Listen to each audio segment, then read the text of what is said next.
Hey everyone, hello.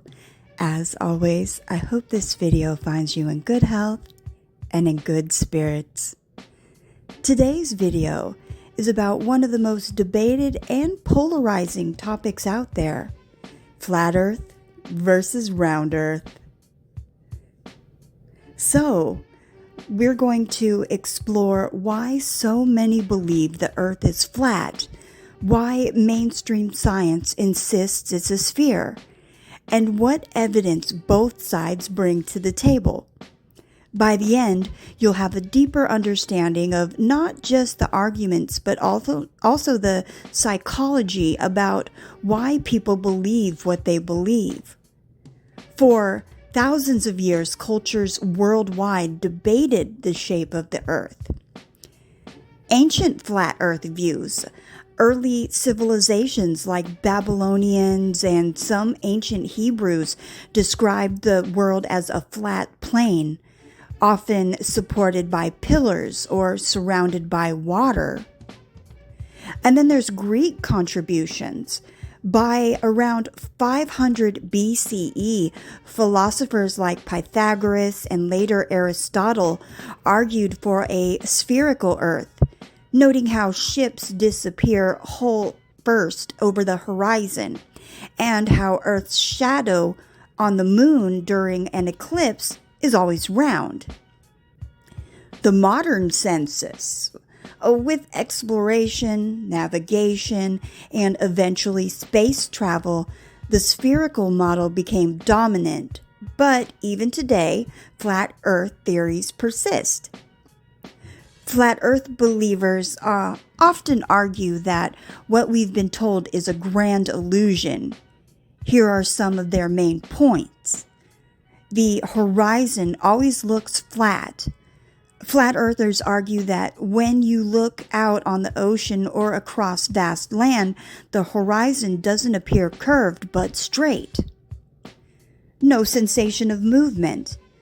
The Earth supposedly spins at over 1,000 miles per hour and orbits the Sun at about 60,000 million miles per hour. Flat Earth advocates say if that were true, why don't we feel it? And then there's airplane flight paths. Some argue that certain direct flight paths between southern hemisphere countries don't make sense on a globe but appear logical on a flat Earth map.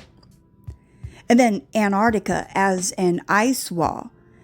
Many flat Earth models depict Antarctica not as a continent at the bottom, but as a massive ice wall surrounding the edge of the Earth, keeping the oceans contained. And then there's distrust in space agencies, of course. They argue NASA and other agencies fake space photos, pointing to images that appear digitally altered.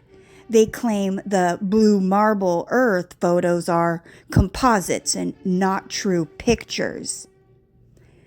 And then you have mainstream science that supports a spherical Earth with mountains of evidence. Gravity. A round Earth explains why gravity pulls us toward the center equally everywhere.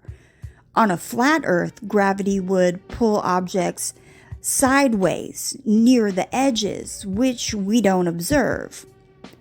An Earth's shadow during lunar eclipses.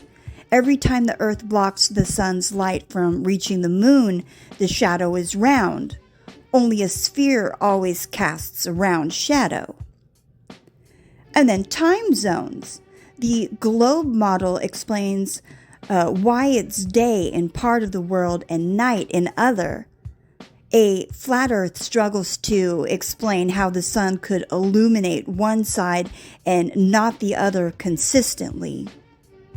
Then there's the Coriolis effect, weather systems, trade winds, and even how toilets flush differ by hemisphere due to the Earth's rotation.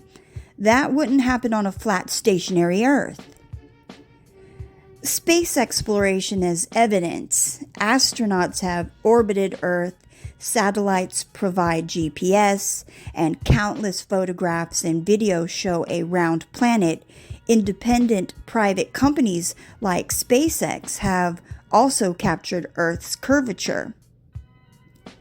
Flat Earth versus round Earth on NASA's photos. Well, flat earthers say the images are fake. Round Earth supporters counter that multiple independent organizations, including amateurs with weather balloons, have captured the curvature.